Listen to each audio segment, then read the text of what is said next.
The Legend of Zelda Breath of the Wild est de loin mon jeu vidéo préféré.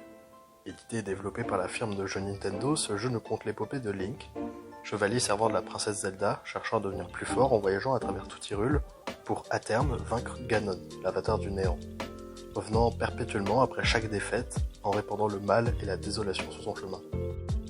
Cette série de jeux vidéo a toujours mis l'exploration et l'aventure au centre de son gameplay. Mais c'est avec cet opus, son monde ouvert et ses nombreuses quêtes secondaires que la liberté du joueur devient quasi infinie. En jouant à Breath of the Wild, de nombreuses musiques m'ont marqué de bien des manières. C'est alors avec l'oreille d'un joueur lambda que je vais vous lister certaines musiques de The Legend of Zelda Breath of the Wild. Bienvenue dans Random.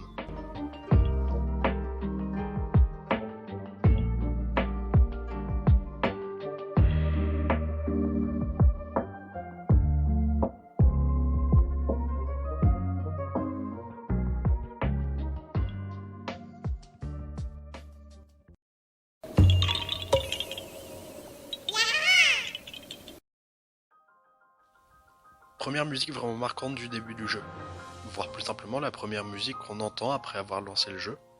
Malgré le fait qu'on l'entende entièrement que dans le trailer du jeu, elle représente d'après moi le mieux l'aventure qu'on traverse.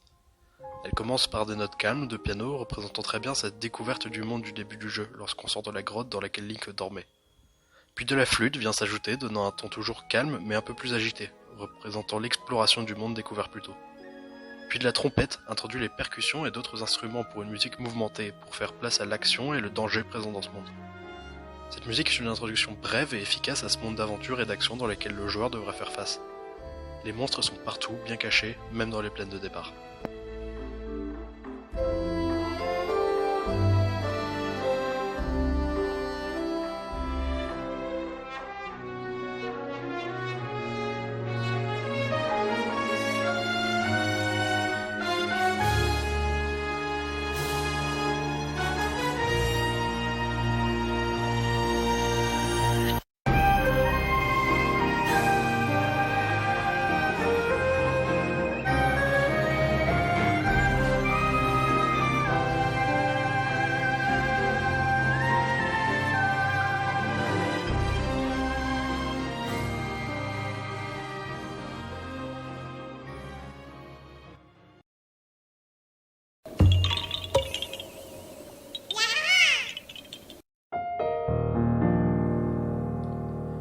Nintendo a décidé pour la musique des plaines que de simples notes de piano de temps en temps suffiraient. Ça nous laisse profiter des sons du jeu et profite complètement à l'immersion du joueur.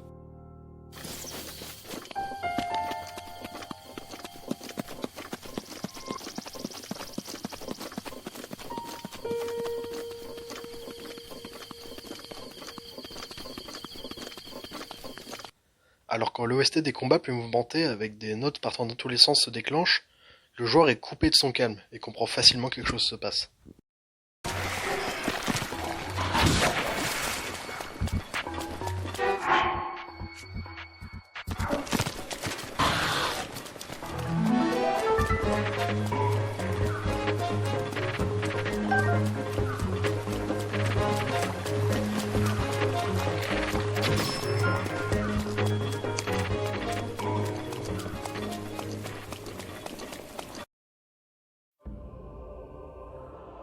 Dans Hyrule, en se baladant près d'un ravin ou en regardant le ciel, on peut voir les dragons.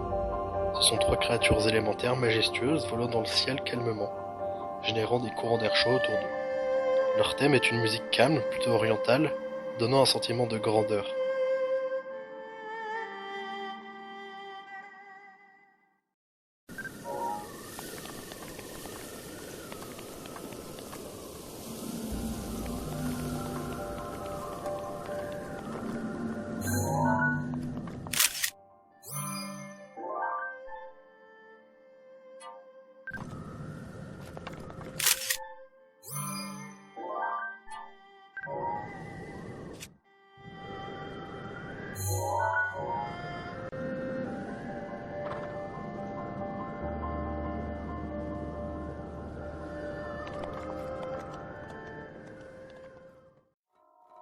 Finalement, dans cette partie sur les monstres, je ne peux pas parler de l'homme de la nuit connaissant les monstres comme sa poche, Kilton. Kilton semble être un Ilien, matrixé par son amour inconditionnel envers les monstres. Son étrange magasin apparaît après notre première rencontre près des villages, entre 21h et 4h.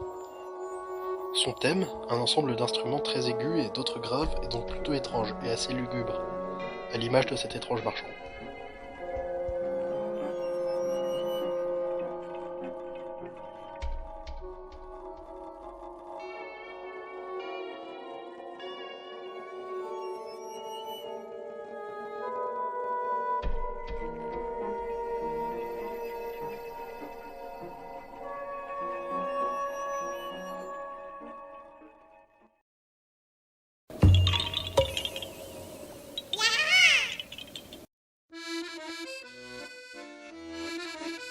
De simples notes d'accordéon, c'est tout ce qu'il faut au joueur pour être apaisé lors de son aventure.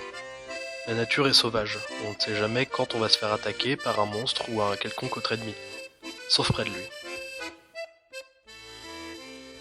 Assarin est un piaf, voyageant partout aux quatre coins d'Hyrule. On croisera à plein d'endroits sauvages, où en lui parlant il nous chantera des moyens pour accéder à des sanctuaires.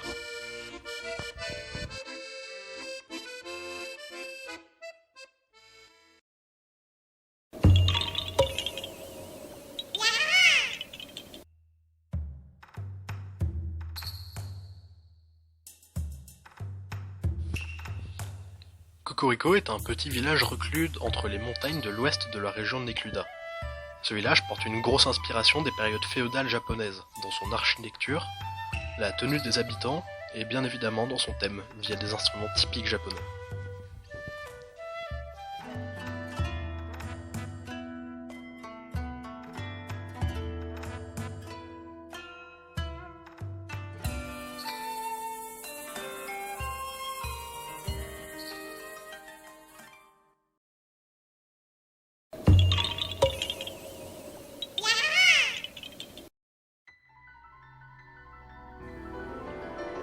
A l'origine, les gardiens étaient construits pour combattre Ganon, mais lors de son éveil, il les a corrompus, les retournant alors contre nous.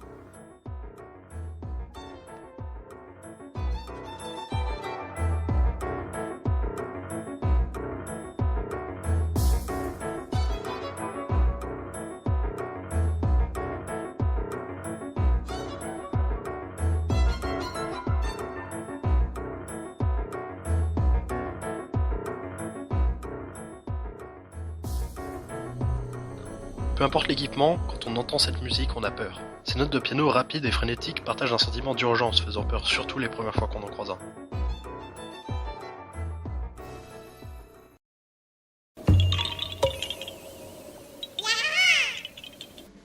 Premier lieu contaminé par le fléau, le château d'Hyrule est aussi là où il est enfermé par Zelda depuis 100 ans.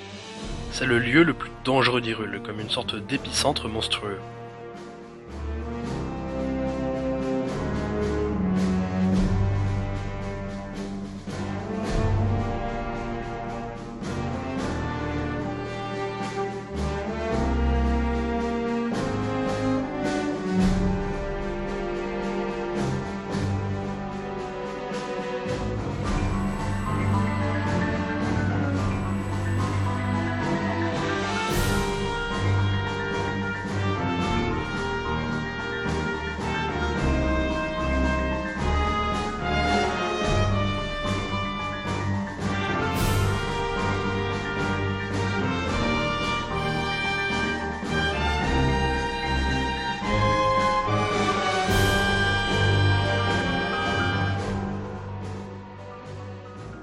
C'est en représentant un lieu lugubre et dangereux que ce thème se révèle aux joueurs.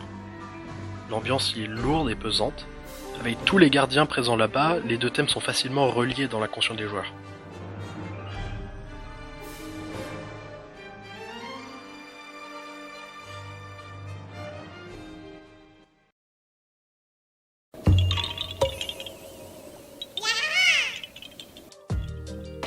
Voilà, c'est la fin de la vidéo. J'espère que vous l'avez aimé, c'est ma première vidéo vraiment travaillée sur cette chaîne. Et aussi la première où je parle. Ça m'a pris du temps de l'écrire, de l'enregistrer, de la monter à cause des cours, puisque je l'ai faite sur mon temps libre. Mais j'aime bien faire des vidéos et j'avais déjà d'autres idées de sujets pour cette émission random. Et pour expliquer le concept, c'est juste moi, un gars random qui parle de choses random. Au revoir.